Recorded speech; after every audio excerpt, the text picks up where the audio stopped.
Ok, pessoal, então, gravando a partir de agora nossa aula de mercado de capitais do dia 27 de maio de 2021. Bom dia, quem entrou aí, Jaine?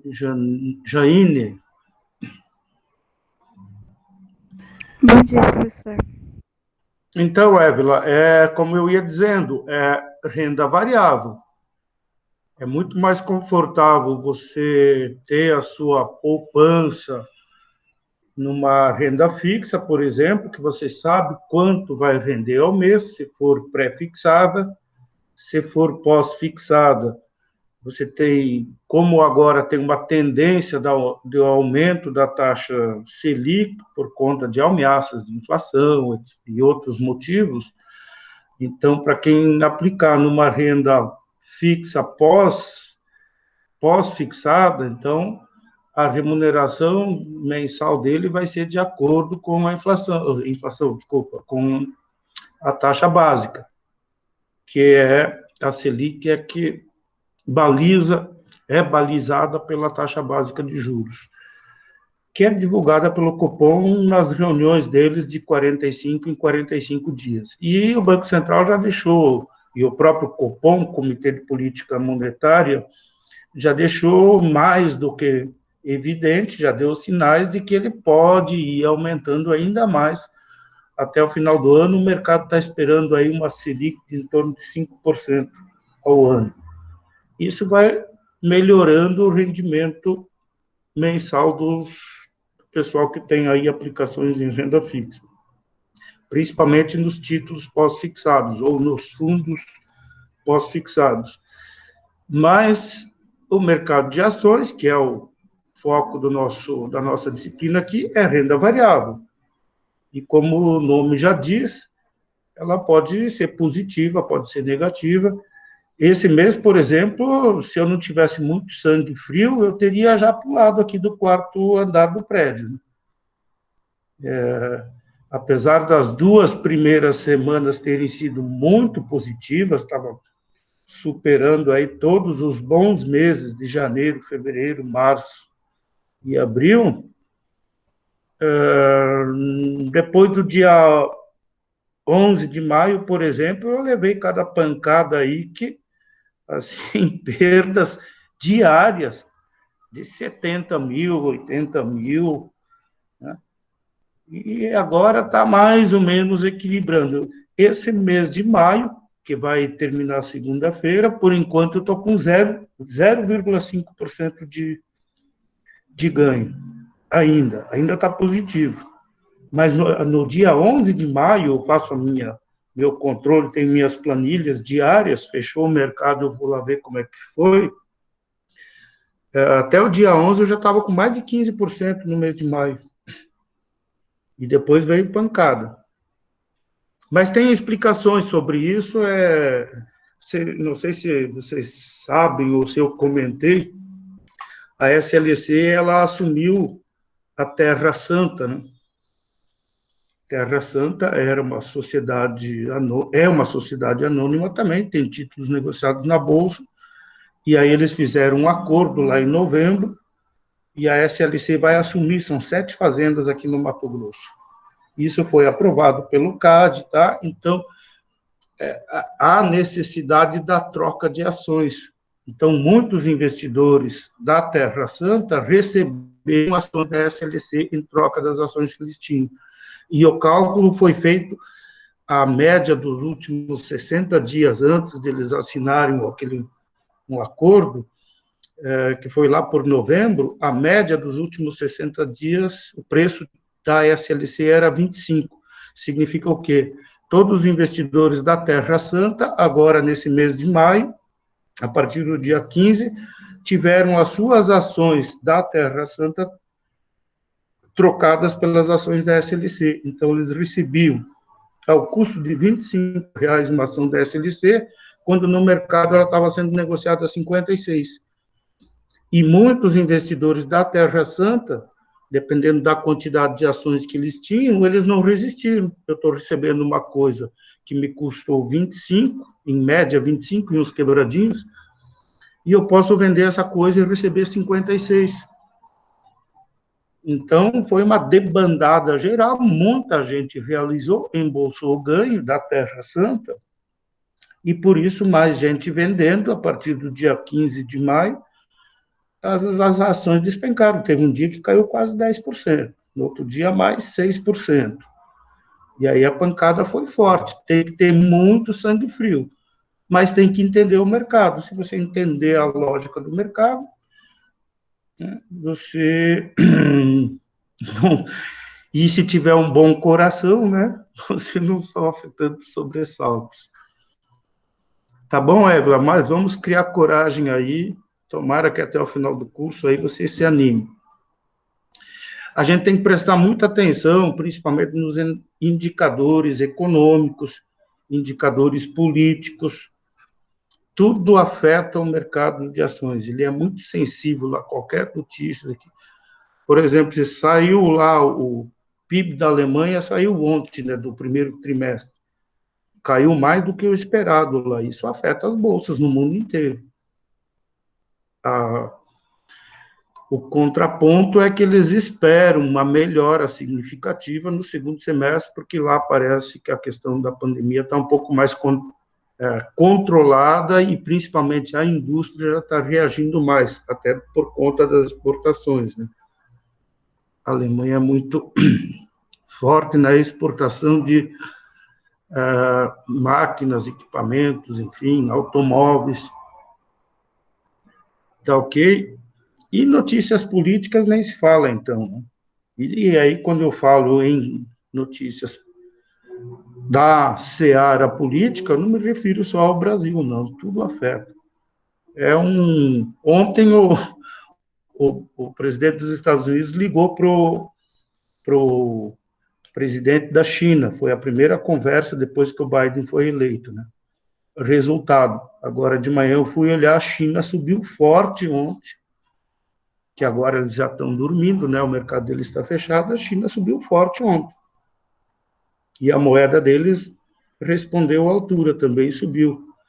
Porque parece que era aquela guerra comercial chamada War Trade, que os chineses tinham com o Trump, parece que vão botar pano nos mangos, acertar as pontas, então vai voltar aí o comércio entre ambos os países sem essa briga de tarifar produtos tais e tais. Então, tudo, o mercado, principalmente o chinês, entendeu assim. Vamos ver agora às 9 horas, quando abrir a Bolsa de Nova York, deve reagir positivamente também, né? Então, tem tudo isso influencia a renda variável. Tá bom? Mais alguma questão?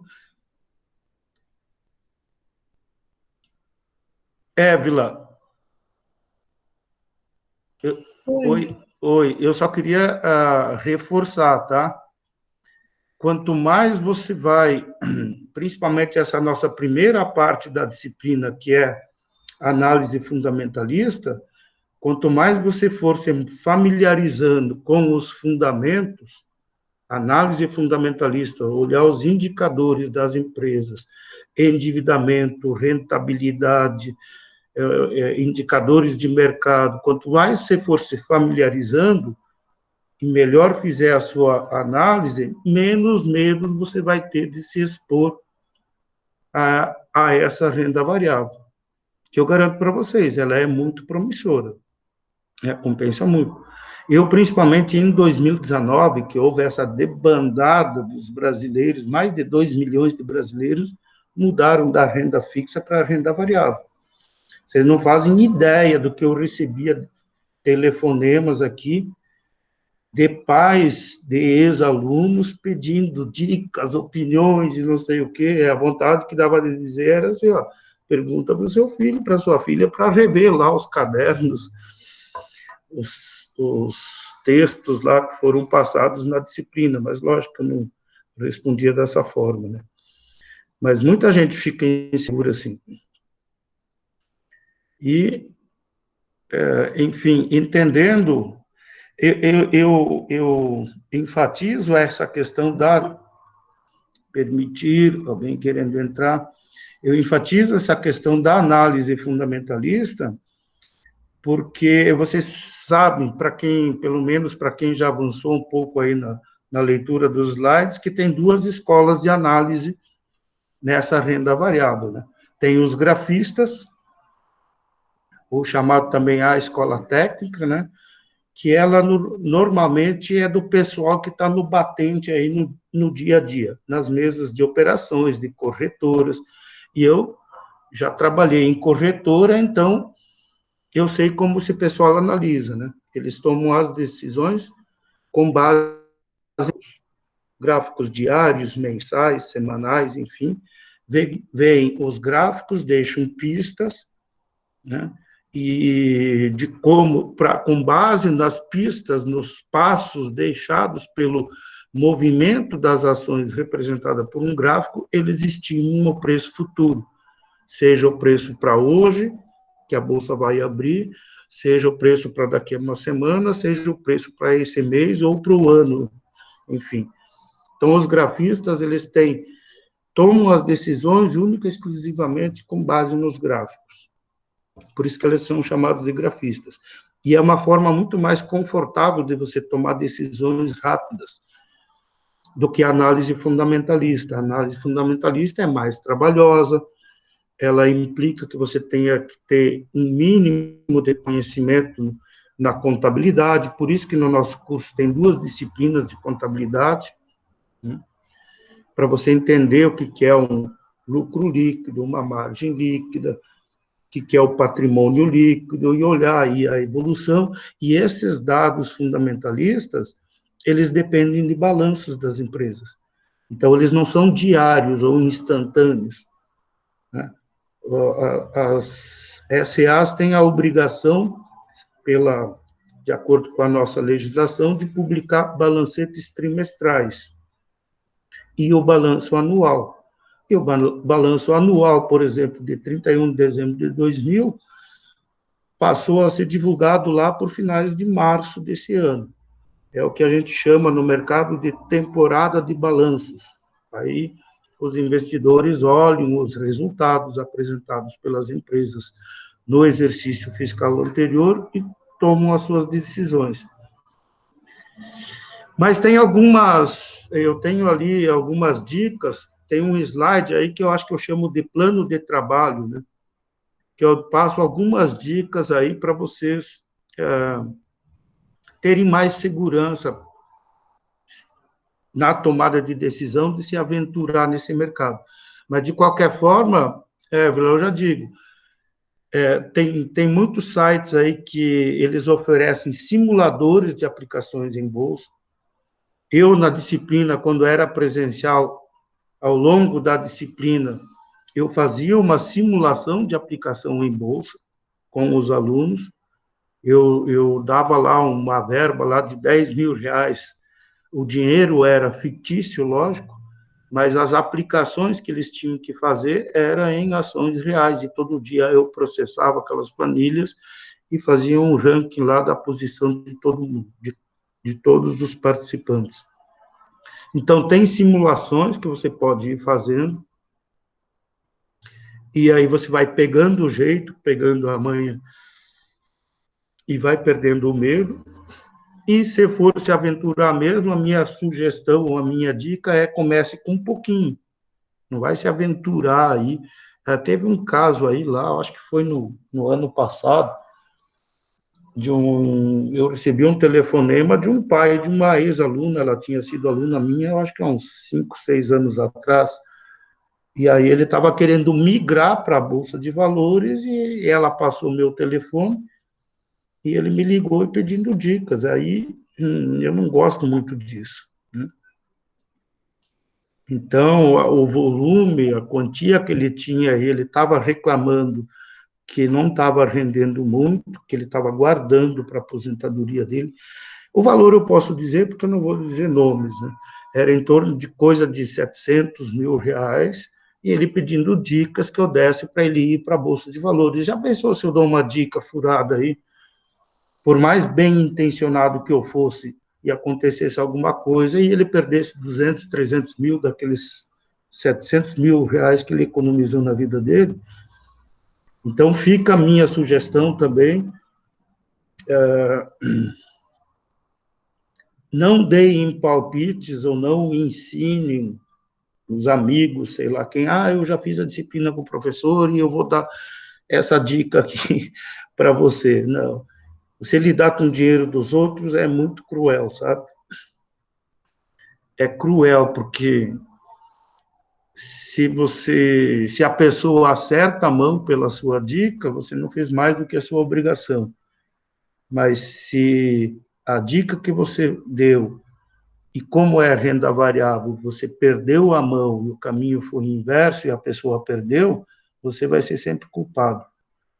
Né? Então, fica essa minha dica aí, não palpite, olha, é por sua conta e risco. Olha, eu posso até te passar aqui sites, artigos, né, o texto do professor lá, os slides, para você ler, mas fica a dica, tá? Oi, Evelyn, pode falar. Professor, assim, o senhor fez especialização em investimentos ou como chamava a especialização que o senhor fez? Para entender mais, para estar na área de investimentos. Olha, eu primeiro vou explicar, é uma longa história, né? Eu me matriculei no curso de Economia na Universidade Federal de Santa Catarina, porque, através das disciplinas da grade do curso, era o único curso que tinha essa disciplina Mercado de Capitais. Contábeis não tinha, administração não tinha, economia tinha, à época, né? Hoje eu não sei. E eu sempre tive interesse nisso, porque meu pai assinava um jornal, como é que era? Gazeta Mercantil. Hoje não existe mais, parece que o Grupo Valor Econômico comprou. Não tinha mais sentido existir esse jornal, porque ele só trazia informações de bolsa, cotações, fechamentos do pregão anterior. Todas as ações negociadas na bolsa estavam listadas lá. Qual era o valor, quanto por cento tinha subido ou caído, qual era o valor de mercado e outras informações de empresa. Tinha que ter um jornal impresso. Lembrando, gente, isso é de antes da era da internet, tá? Com o advento da internet, esse jornal perdeu sentido. Hoje você acompanha as cotações praticamente online, né? Em sites gratuitos, você acompanha com um delay de, no máximo, 15 minutos aí. Mas na época, antes de eu entrar para a faculdade, eu tinha interesses e tinha aqueles gráficos malucos, e eu ficava intrigado com aquilo. O que significa isso? Se tem gente no mundo que entende disso aí, por que eu não posso entender também? Daí o meu interesse por essa área. Então, todo o curso de economia eu já fiz com um interesse voltado nisso aí, na área do mercado financeiro, principalmente bolsa de valores. E fiz monografia, dissertação, tudo sobre isso também. E, lógico, me cerquei com professores que eram da área, né? E vocês sabem que ao longo do curso você tem que fazer uma série de disciplinas que eu digo para vocês, mais da metade não tinha interesse nenhum, e não me ajudaram em nada. Mas eu foquei naquilo que me interessava. E depois de formado, eu já comecei a dar aula na Federal, e aí eu dando aula na Federal, por coincidência, um aluno meu, que eu inclusive fui orientador dele, do TCC dele, ele era sócio de uma corretora. E aí, nessas orientações, ele, mas, professor, você manja muito disso, vem trabalhar com a gente lá. E, na época, eu estava fazendo um mestrado, aí eu dei um prazo para ele, disse, não, primeiro eu tenho que terminar o mestrado. Aí, quando eu terminei o mestrado, ele já tinha se formado há algum tempo, ele veio lá me visitar e insistiu. Só que eu dava aula de manhã e à noite na Federal. Aí eu tive que optar entre trabalhar na corretora e largar a universidade. Aí nós chegamos num consenso, inclusive lá no curso de economia, né? Que eu assumiria as aulas da manhã, eu passaria a dar à noite. E o professor que dava à noite aceitou em passar para o período da manhã. Aí eu tive que conciliar as duas coisas, trabalhar na corretora durante o dia e dar aulas à noite. E aí, lógico, você vai acompanhando e vai pegando o jeito do mercado para não se assustar com eventuais... Eu digo para vocês, se eu não se eu fosse meio desprevenido, nessas 2 últimas semanas, eu não sei o que eu teria feito, teria me desesperado e nunca mais vou entrar nesse mercado. Mas não, fui atrás de informações, né? Aí eu descobri que é essa troca de ações que está acontecendo entre as duas empresas. Naqueles dos slides aí eu passei 3 motivos que levam o sujeito a vender ações, né? Eu já comentei isso com vocês na semana passada. O último motivo, o terceiro motivo é o que eu chamo lá de motivo realização. Em outras palavras, o sujeito não resiste a uma alta muito forte num determinado período de tempo curto e vende para embolsar o ganho. E aí, muitos pensando assim, muita gente vendendo, os preços caem, é oferta e demanda. Tem muita gente oferecendo a mercadoria ação, a tendência é o preço dessa mercadoria cair. Isso está nos fundamentos da economia, né, que vocês já conhecem bem. Tá bom? Marcelo, comentários? Vamos ver quem está participando aqui. Andréia, Marcelo, Sabrina, Cirlândia. Temos... Oi. 5. Oi, Andréia. Curiosidade. Qual que era a função do professor lá na corretora? Marcelo, o teu áudio está meio baixo, não sei se você precisa aumentar, mas eu entendi a pergunta, tá? Eu era operador de mercado de capitais. Então, para cada um de nós, por exemplo, eu tinha 3 ou 4 clientes que o chefe lá disse, Paulo, você vai cuidar desses. Os nossos clientes eram todos fundos de pensão, principalmente, né? Então, era todos os investidores institucionais. Na nossa corretora, o chefe ele não aceitava que a gente tivesse clientes, pessoas físicas, né? Inclusive, eu não tinha conta na nossa corretora. Quando eu operava, eu abri conta lá numa corretora de São Paulo. Então, a nossa função era de cuidar. A gente atendia em torno de 20 fundações lá de Santa Catarina. Então, cada um dos operador de mercado de capitais, é o meu registro na carteira. Eu era responsável por aquela carteira. Então, chegava normalmente 8 horas na corretora, eu tinha que ler tudo sobre o mercado. O asiático, que já tinha fechado, o europeu, que já estava operando, e as principais notícias do dia. Porque eu tinha que atender, eu tinha 4 na minha carteira, eu tinha 4 clientes que eu atendia, 4 fundações. Aí, eventualmente, antes das 8, quando eu recebia a ligação de um financeiro dessa corretora, dessas fundações, eles avisavam, Paulo, tem 5 milhões lá na conta lá para vocês operar hoje. Eu tinha que saber o que fazer com esses 5 milhões. E 15 minutos para as 9, antes de abrir a bolsa, a gente fazia o que a gente chamava de reunião de comitê.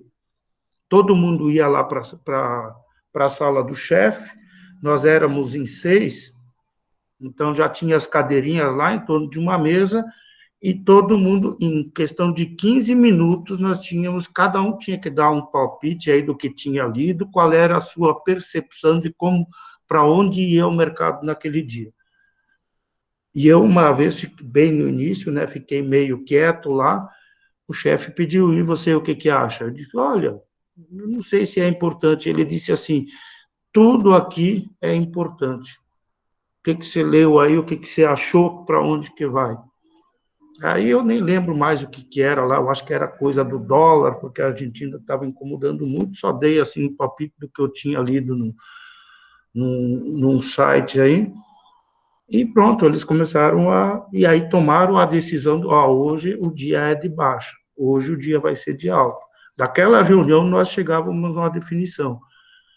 Então, se o dia fosse de baixa, a gente não iria comprar. Eu tinha, por exemplo, no início de um dia, 5 milhões para operar, eu não iria comprar ou gastar a maior parte desses 5 milhões logo na abertura, que daí eu ia pagar o preço mais alto do dia. Então, eu ia diluir isso ao longo do dia para comprar mais barato, mais para o final do dia, já que a tendência ou a nossa impressão era de um dia de baixa.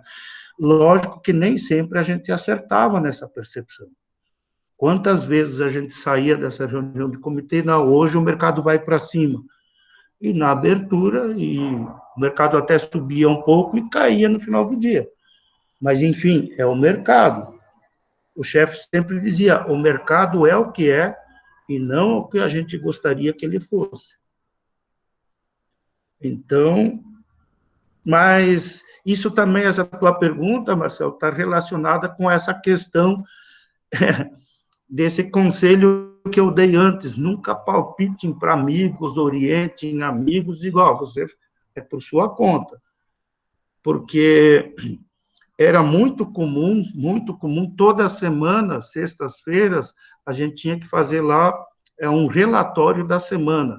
Então, eu tinha 4 clientes, eu tinha 4 relatórios para fazer. É basicamente planilhas mostrando o desempenho da carteira daquele cliente naquela semana. E esse mundo é muito ingrato, viu, Marcelo?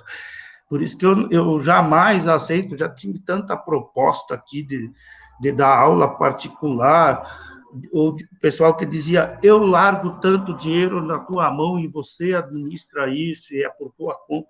Eu digo, não, muito obrigado, amigo, não me envolvo com isso, não. Eu cuido é do meu dinheiro, não quero cuidar do seu. Não, mas eu te pago por isso. Não, muito obrigado, eu não estou precisando desse pagamento, não. É porque, assim, Marcelo, nas sextas-feiras eu mandava por e-mail para as fundações, para o financeiro, o relatório da semana, da evolução da carteira. Tinha semanas que a carteira, o patrimônio da carteira, por conta da renda variável, aumentava em 200 mil.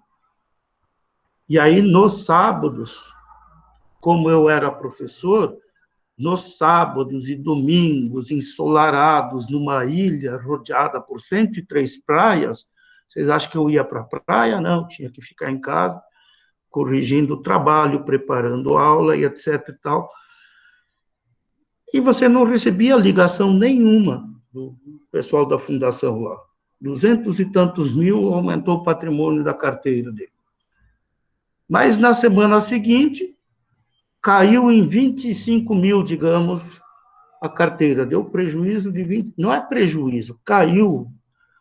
A carteira tinha tantos milhões e diminuiu em 25 mil. No sábado de manhã, 8 horas, não parava o telefone do sujeito, vou dizer uns termos chulos aqui, enchendo o saco, mas como assim? 25 mil de queda nessa semana? Digo, tá, né, meu amigo, na semana passada que subiu 200 e tantos mil, você não me ligou no sábado para me dar os parabéns, né? Então, o ser humano é bem cruel quando você mexe com o dinheiro do outro. Eles são bem, eu considerava até desumano. E tinha que ver em períodos de final de ano, né? Esse pessoal ia lá na corretora, levavam aquelas cestas caprichadas e batiam na porta da sala do chefe e entregavam lá e davam para o chefe, né? E para nós que estávamos aí no batente, nem uma champanhezinha de final de ano, nada. Então, por isso é que a minha experiência pessoal, eu não caio em tentação, muita proposta aí. Olha, eu vou largar esse dinheiro na tua mão, você pode aplicar em ações aí que você entende. Eu digo, não, meu, se quiser, você faça por sua conta, ou procure alguém profissional, que eu não... Já desisti dessa profissão. Mas não é para desanimar, não, tá, Marcelo? É só para alertá-los a jamais caírem nessa. Eu tive um caso de uma aluna lá, que ela fez um semestre, foi o segundo semestre, que as aulas terminaram um pouco antes do Natal, e ela era boa aluna e entendia bem. E aí, no ano seguinte, as aulas voltaram lá em meados de fevereiro, e eu indo da cantina para a sala de aula, veio ela desesperada. O que que eu faço? O que que eu faço? Porque na virada do ano, ela tinha convencido a avó dela de tirar um dinheirinho que ela bota na poupança para aplicar em ações, e que ela iria pagar o juro da poupança, e aí passou janeiro e fevereiro, e não sei o que aconteceu na época na Bolsa, o dinheirinho imaginem, a avó emprestou 10 mil, o que ela tinha lá era coisa de 6 mil, e aí ela desesperada, eu digo, olha, você já, primeira dica que eu dou tem ali nas apostilas utilize somente renda discricionária, aquela renda, aquele dinheiro que você não vai precisar tão cedo. Eu não sei se existe dinheiro que você não vai precisar tão cedo, mas não jamais operar com dinheiro seu que esteja comprometido para daqui a 6 meses, por exemplo. Eu vou vender um carro agora e eu vou comprar um melhor no final do ano. E esse carro que eu estou vendendo agora, eu vou aplicar em ações para conseguir comprar uma BMW no final do ano. Vai chegar no final, não pode não ter dinheiro nem para comprar uma bicicleta, né? E quando eu dou a dica ali, naquele plano de trabalho ou plano de ação, não lembro como é que eu chamo, de utilizar somente renda discricionária, isso implica em dizer que jamais dinheiro dos outros. Jamais caio nessa tentação de arrecadar dinheiro com amigos, com parentes, com conhecidos, para aplicar na bolsa e pagar os juros para eles. Jamais faço isso, gente. Tá bom? Vamos lá, mais comentários aí. Eu deixei uma atividade aí para vocês que vai exigir que vocês avancem um pouco mais nas leituras, né?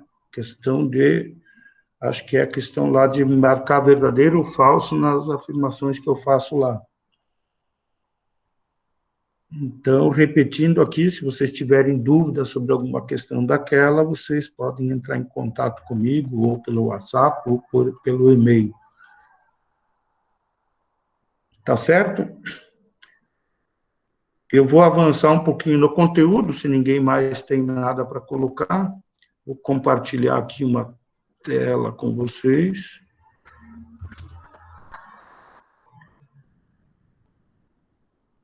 Só um pouquinho.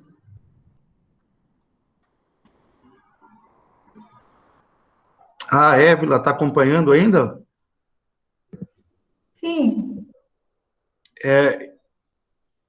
Uma dica que eu dei é para começar com pouco, e a outra dica, eu não lembro se eu passei ou não, quando você começar, primeiro que tem que olhar bem os fundamentos da empresa, né?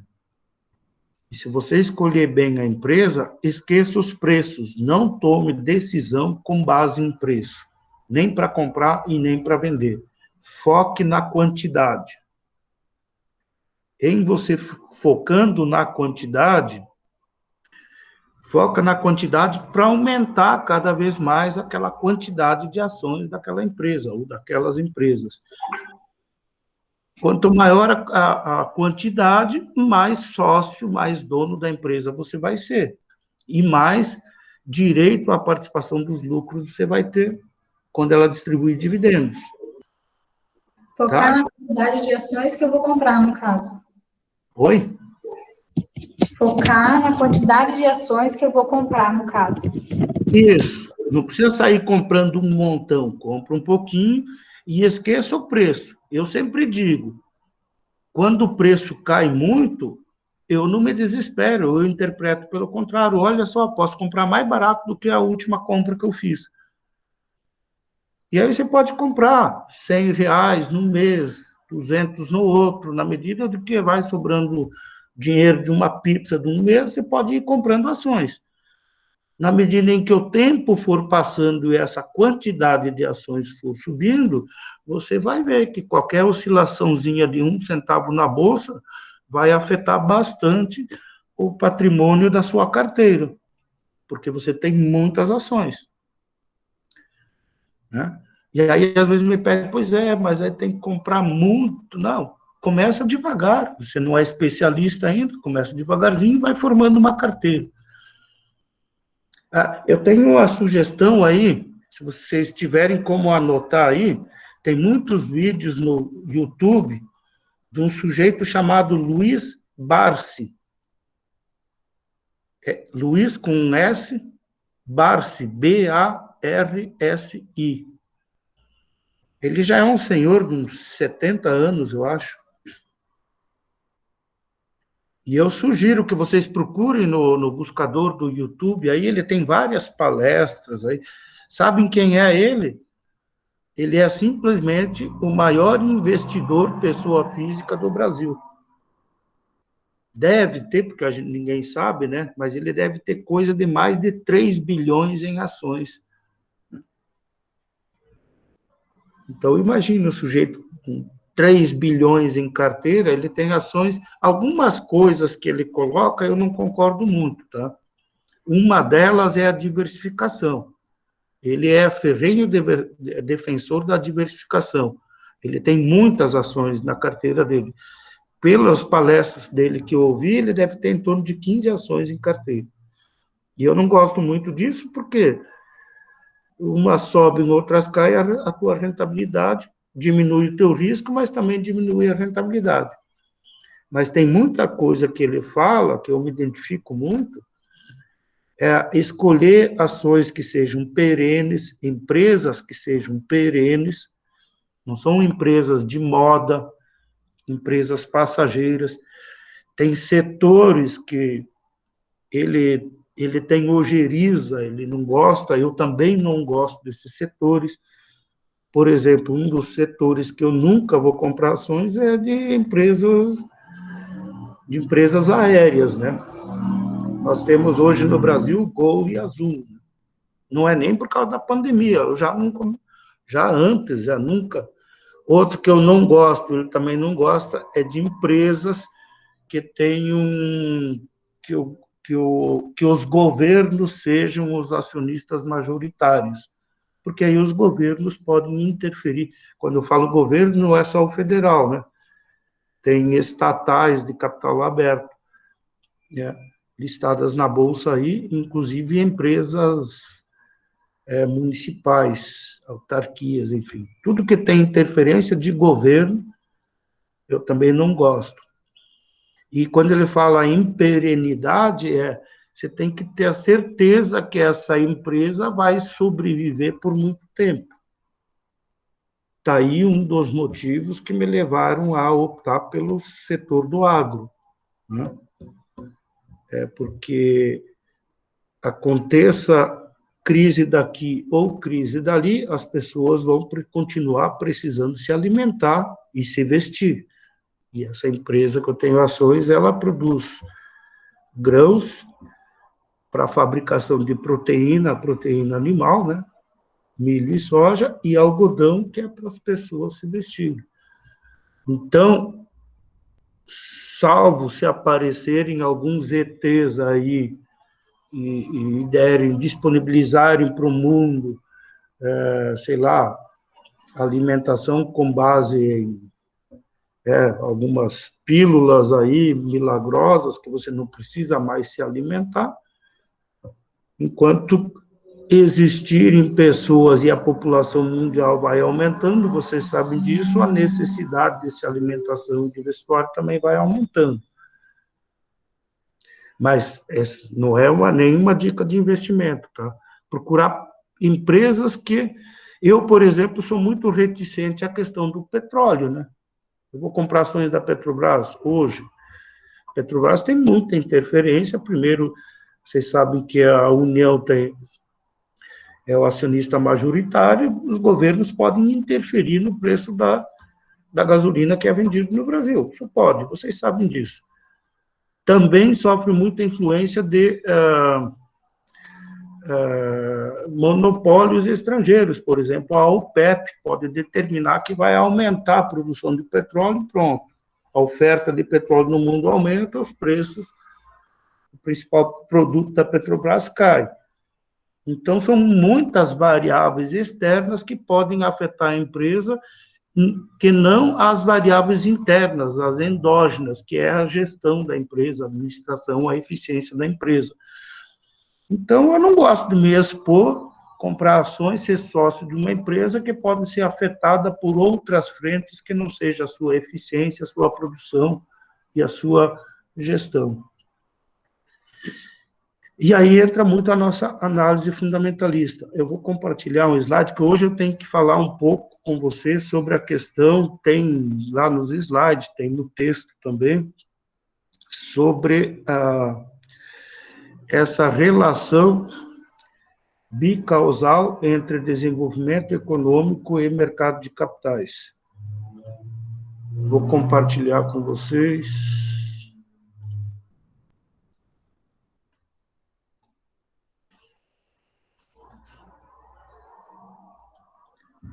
Devo estar compartilhando, né? Apareceu aqui, só que tá meio que só a apresentação do Carlos e não apareceu o slide. PowerPoint com um título? Não, só tá a fotinha do senhor. Vai. Deve estar carregando, não sei.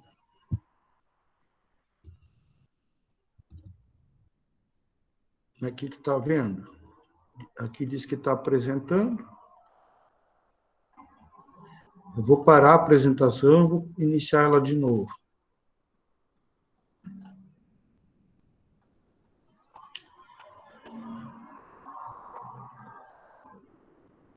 Agora, apareceu o slide. Ainda está só tua foto, professor. Para mim apareceu. Apareceu um slide azul? Agora foi. Bom, eu quero crer que vocês estejam enxergando.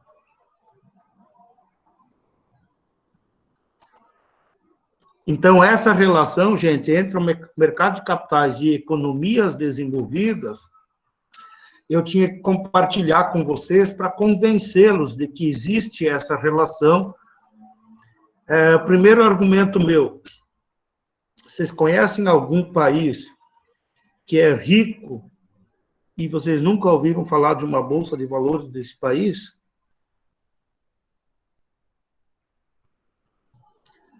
Alguém tem uma dica aí?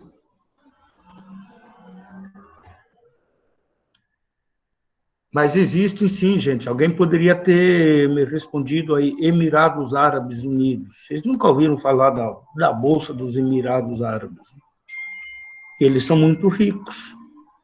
Mas aí é uma exceção à regra, gente. É porque eles têm um ativo que nos últimos mais de 100 anos é muito cobiçado, que é o petróleo. E que também daqui a pouco vai terminar, né? Mas em economias normais, vocês já devem ter ouvido falar da Bolsa de Nova York, lógico, da Bolsa de São Paulo, embora a gente ainda não seja um país rico, mas a nossa Bolsa, graças a Deus, é forte. Da Bolsa de Londres, de Frankfurt, de Hong Kong, de Tóquio. São países desenvolvidos aí, né, e que têm bolsas fortes.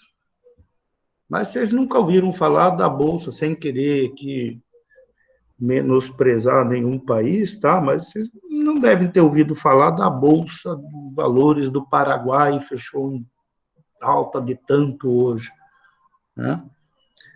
E nem de muitos países, aí eu poderia citar aí uma dezena de países da África, por exemplo, vocês nunca ouviram falar. Então, aí a gente já começa a desconfiar. Será que existe uma relação de causa e efeito entre bolsas desenvolvidas e países ricos? Aí a pergunta que eu faria: a bolsa é forte porque o país é rico? Ou seria o inverso? O país é rico porque tem uma bolsa forte? O que vocês acham aí?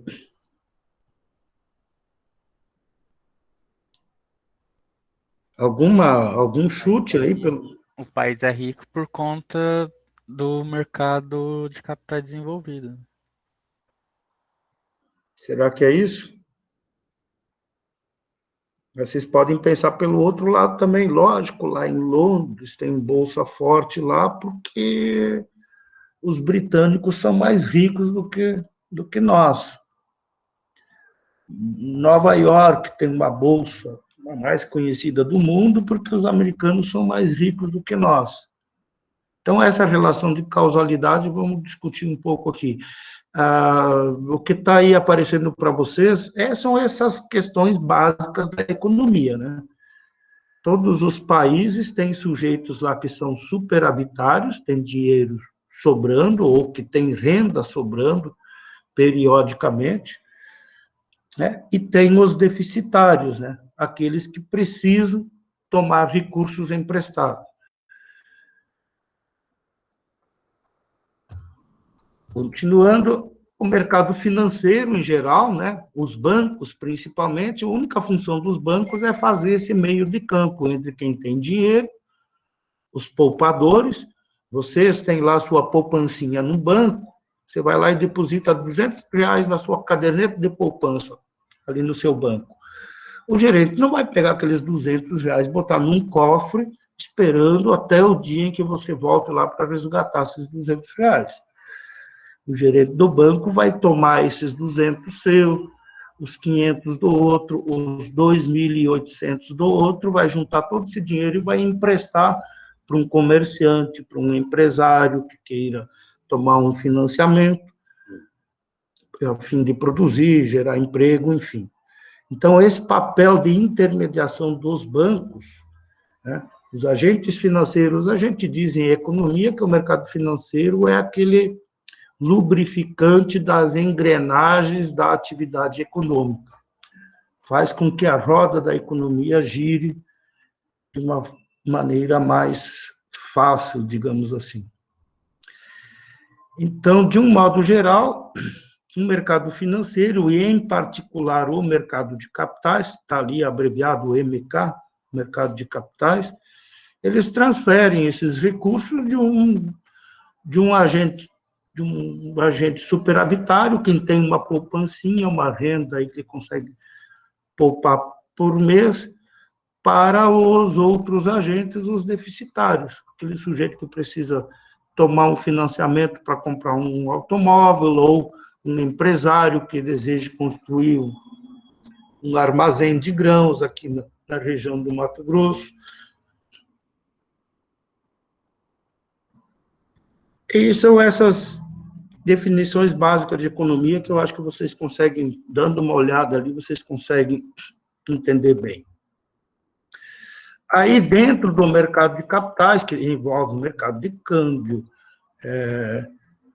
de moedas de crédito, enfim, tem o mercado bursátil, ou seja, as bolsas de valores. Então, esse mercado de bolsas tem essa definição bem básica aí que eu coloquei. Ela impulsiona um mercado amplo de ações que beneficia as empresas. Por exemplo, uma empresa que decide abrir o seu capital e emitir ações, se vocês olharam lá vantagens e desvantagens de abertura de capital, vocês vão ver que a maior vantagem da abertura de capital é que o empresário emite ações, os investidores, através da capilaridade do sistema bancário, principalmente, compram as ações, e esse dinheiro dessa compra, tirando aí corretagens, etc. e tal, esse dinheiro vai direto para o caixa da empresa. Então, a empresa está precisando de 100 milhões, por exemplo. Pegar esse dinheiro emprestado num banco, os juros torna inviável o projeto dela. E ela não tem esses recursos próprios. Então, ela pode tomar do mercado, fazer uma chamada de capital, vender ações, disponibilizar ações aos investidores interessados, capta esse dinheiro sem ter prazo de devolução e sem ter uma taxa de juros para incomodar, para tirar o sono dele. Se ele tomar um financiamento num banco, ele tem prazo para devolver isso, tem parcelas para pagar e tem uma taxa de juros nas costas desse empresário. Agora, se ele vender ações, não. Esse dinheiro ele não precisa devolver. Quem comprou as ações dessa empresa, se quiser receber dinheiro e vender as ações, que vai vender para um terceiro, daí ele vai lá para o mercado secundário, que é a Bolsa. A empresa não tem obrigação nenhuma de recomprar as ações de quem comprou as ações na emissão primária. E aí o segundo pontinho aí, né, que é o mercado de bolsas, ele atrai inúmeros investidores e induz esses investidores a participarem com as suas poupanças, lembrando que S ali em economia é poupança. Então, induz as pessoas a participar com a sua poupança, que seja R$200 por mês, do que dos riscos e resultados de uma atividade produtiva. A Évila está ouvindo ainda? Estou, professor, estou aqui. Tá. Então, no seu caso, Évila, se você pegar R$200 da sua poupança e for lá no Tesouro Direto e comprar títulos do Tesouro, você não vai estar alocando essa sua poupança para uma atividade produtiva. Sabe por quê? Porque os títulos do governo, do Tesouro, são emitidos para rolar ou fazer frente à dívida pública interna, ou seja, aos gastos do governo federal, que o governo já fez lá atrás, que hoje deve estar beirando aí aos 4, 5 trilhões de reais, no caso do Brasil. E para emprestar esse dinheiro para o governo, e esse dinheiro não vai ajudar a produzir nada, você vai receber um juro mensal, que hoje está muito baixo. Felizmente, está 2% ao ano. Não, 3,5% agora, né? Você vai receber um prêmio por emprestar esse dinheiro, mas esse dinheiro que você emprestou não vai contribuir com a produção. Dá para entender? E quando você comprar ações de uma empresa, você está colocando esse seu dinheiro para a empresa, no caso, se fosse uma compra de emissão primária, você vai comprar, esse seu dinheiro vai lá para o caixa da empresa, a empresa vai comprar equipamento, vai comprar matéria-prima, vai contratar mão de obra, vai produzir e vai vender e vai exportar e vai contribuir com as contas nacionais e com o PIB do país.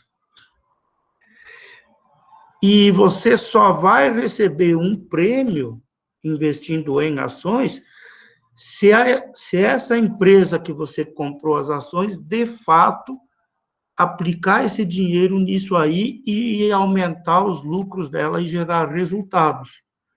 E em ela gerando resultado positivo, ou seja, o lucro, no final de um determinado período, isso aí depende de empresa para empresa, ela vai ter que dividir esse lucro com os acionistas, que, nesse caso, você seria um desses acionistas e receberia uma parcela do lucro. Poderia dar um outro exemplo, assim, se algum de vocês me pedir 10 mil emprestados e me prometer pagar, digamos, sei lá, R$300 por mês de juros, eu empresto esses 10 mil para você e você vai realizar aquele seu grande sonho de ir lá viajar para a Disneylândia. Gastou os 10 mil naquilo. E aí você volta, os R$300 de juro, você está me me pagando certinho todo mês. Esses R$300 que eu recebo por mês me dão acesso ao produto social. O que é o produto social? Aos bens aí. No comércio, eu posso ir lá e comprar um sapato novo, posso ir numa pizzaria e consumir uma pizza no final de semana, com esse dinheiro que eu recebi, eu emprestei para você. Só que esses R$10.000 que eu te emprestei, você não aplicou na produção, na atividade produtiva. O produto social no Brasil não está aumentando em função desses 10.000. Por quê? Porque você gastou lá na Disneylândia. Então, esses 10.000 que eu te emprestei não está produzindo nada. Mas, mesmo assim, eu, como te emprestei esse dinheiro, eu tenho acesso ao produto social, aos bens e serviços que estão aí à nossa disposição. Dá para entender, então, que agora, se em vez de emprestar esses R$10.000 para você, eu comprasse ações de uma empresa que abriu o capital e está fazendo a emissão primária, esses R$10.000 iriam lá para a empresa. E juntando com os meus 10.000, digamos que a empresa, nessa emissão, nesse IPO ou IPO, ou oferta pública inicial, arrecade 100 milhões. Com esses 100 milhões, ela vai construir uma fábrica, vai contratar pedreiro, que vai receber salário. Né? E o engenheiro da obra vai ter que comprar tijolo de uma cerâmica aqui da região de Sinop, que o pessoal que está produzindo lá os tijolos e telhas, enfim, estão recebendo salário também. Essa empresa vai ter que comprar máquinas e equipamentos, cujos funcionários das fábricas lá de São Paulo ou de outros lugares também estão recebendo salário. Essa empresa vai precisar contratar mão de obra, ou seja, funcionários, para operar a empresa, desde telefonista, auxiliar de serviços gerais, a senhora do cafezinho, o vigia, o pessoal lá da frente da área de produção dessa fábrica. E tudo isso vai gerar salários e, no final, vai ter uma produção. E se a produção dessa empresa, as receitas que ela obtém com a venda dessa produção forem maiores que as despesas que ela teve, aí inclui salários, impostos, energia, combustível, enfim, todos os custos que implicam nessa atividade produtiva, se o balanço no final, as receitas forem maiores, gera um lucro. E aí a empresa, por lei no Brasil, 25% desse lucro ela tem que distribuir proporcionalmente aos seus acionistas. Aí aqueles R$10.000 que eu emprestei para essa empresa na compra de ações, eu posso receber dividendos. Eu comentei com vocês que eu estou desde 2017 com ações da SLC, só o que eu recebi de dividendos, eu já recebi mais de 26%, eu recebi mais de 26% na forma de dividendos, ou seja, a empresa já me devolveu, do que o dinheiro que eu apliquei nela. Lógico que quando eu recebo dividendos, eu não saio por aí comprando caminhonete nova, né? Então, eu uso lógico que eu uso parte desses dividendos recebidos como forma de premiação para mim, pelo risco que eu me expus, e a maior parte eu vou lá e compro mais ações da empresa. Lembrando, de novo, a Évila e a todo mundo.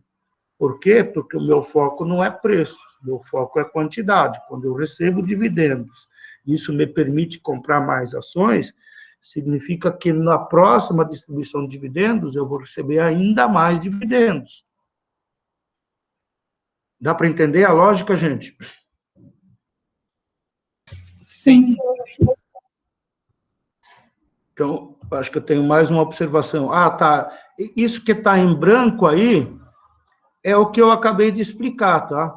Quem empresta dinheiro a juros recebe uma taxa de remuneração, digamos, os R$300 por mês que eu receberia, porque eu emprestei dinheiro a juros, e esses R$300 me dão acesso ao produto social. sem que necessariamente os 10 mil que eu emprestei, para você que foi viajar para Miami, tenha contribuído para o aumento desse próprio produto social aqui no Brasil. E aí eu complemento lá embaixo, quem compra ações de empresas para receber dividendos, dividendos é a parcela do lucro, assume um risco, só vai receber dividendos se a empresa der lucro. Daí a importância da análise fundamentalista. Então, se eu não receber dividendos porque a empresa que eu comprei ações não gerou lucro, esse dinheiro que eu deixei de receber em dividendos não vai me dar acesso ao produto social.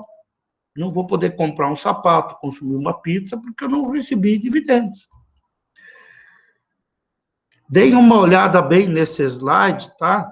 Que aí está meio essa diferença entre você comprar ações de empresa, você se expõe a um risco. E aí você participa dos resultados, se os resultados forem positivos. Emprestar dinheiro a juros, quando eu coloco aqui emprestar dinheiro a juros, é a mesma coisa de dizer colocar na renda fixa. Aqueles 2 milhões de pessoas no Brasil que migraram da renda fixa para a renda variável, aqueles 2 milhões de CPFs, lá, novos investidores, pessoas físicas na Bolsa, principalmente de 2019 para cá, antes eles tinham uma situação muito confortável. Eles tinham lá uma aplicação na renda fixa, quando a taxa básica estava em 14,75% ao ano, isso dava 1,2% ao mês. Então, imagine uma pessoa que tinha 1 milhão, lá, um comerciante aqui de Sinop, que tinha 1 milhão aplicado. Eu vou pegar HP aqui e vou fazer as contas rapidinho para vocês. Tem 1 milhão aplicado na renda fixa. Da onde vem esse 1 milhão? Da atividade dele de comerciante aqui durante vários anos, várias décadas aqui trabalhando de sol a sol na Avenida Júlio Campos aí. Ele tem lá uma aplicação na renda fixa. Quando ele ganhava 1,2 ao mês, isso dava 12 mil por mês de juros que ele recebia limpinho nessa aplicação dele. Então, é uma situação confortável ou não? 12 mil são mais de 12 salários mínimos hoje, ou são 12 salários mínimos, não sei. É uma situação, uma remuneração confortável, sem risco. Agora, o mesmo 1 milhão, agora deve estar rendendo com a taxa 3,5%, eu não fiz as contas ainda, mas deve estar rendendo 0,25 ao mês. Eu vou considerar isso. A remuneração desse 1 milhão lá na renda fixa vai dar R$ 2.500 por mês. Note que ele tem um capital empacado lá no banco que está devolvendo 2 mil por ele ao mês.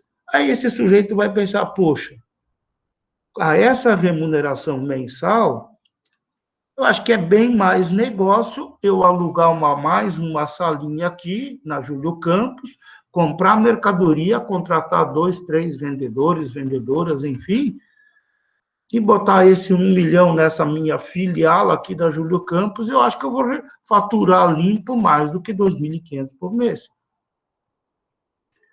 Daí, notem que esses conceitos estão tudo relacionados com o curso que vocês estão fazendo.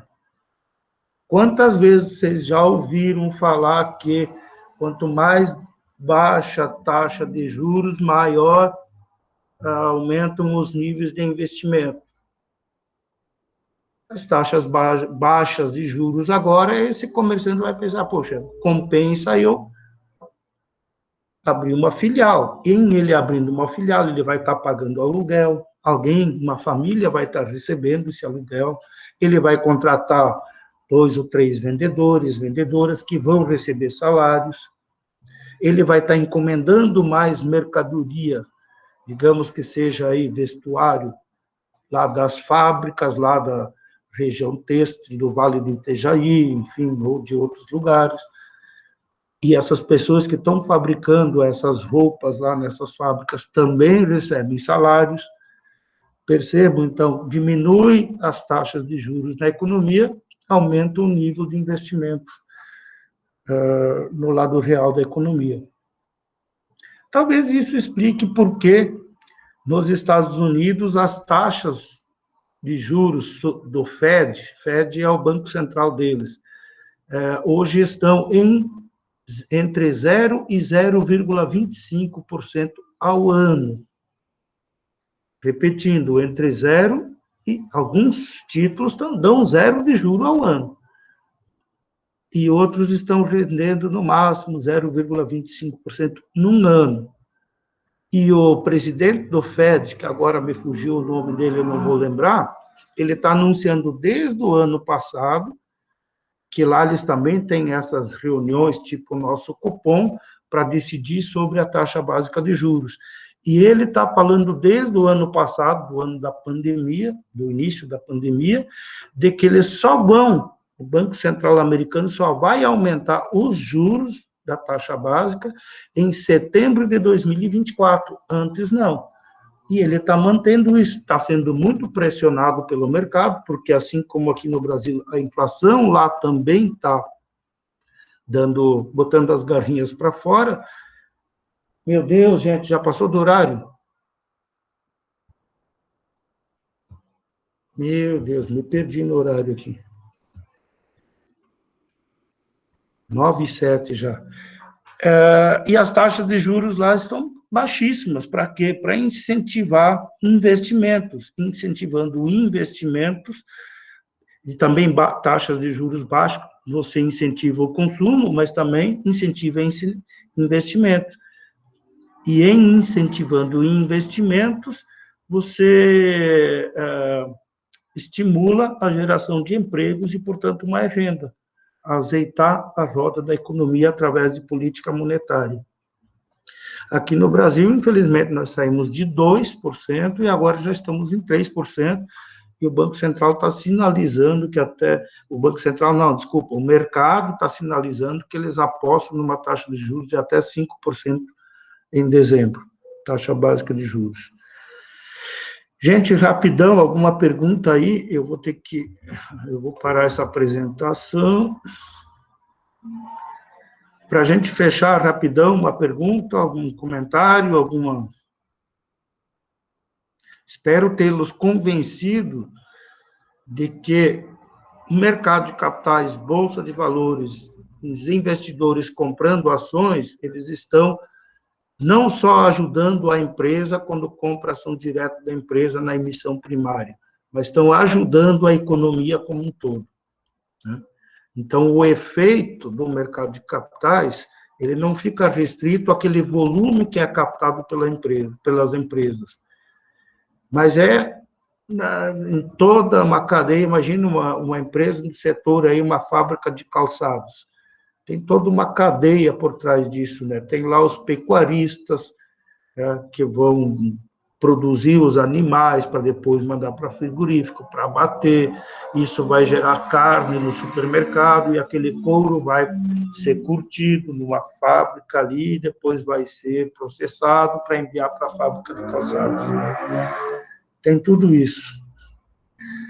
Tá bom? Digam alguma coisa, pelo amor de Deus. Sim, professor, a gente está escutando, tá? Vocês ficam muito quietos. Aí eu me sinto muito só aqui. Vocês notaram alguma coisa diferente hoje? Na hora que o senhor abriu a câmera aí, depois percebi que o senhor deu uma tirada no cabelo para lavar, né?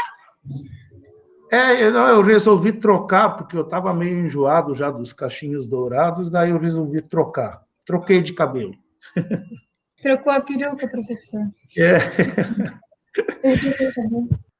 Tá bom, gente. Vejo vocês Falo com vocês na semana que vem, quinta-feira, ou a qualquer momento pelo WhatsApp, por e-mail, enfim. Bons estudos, fiquem bem. Obrigada, professor. Até mais.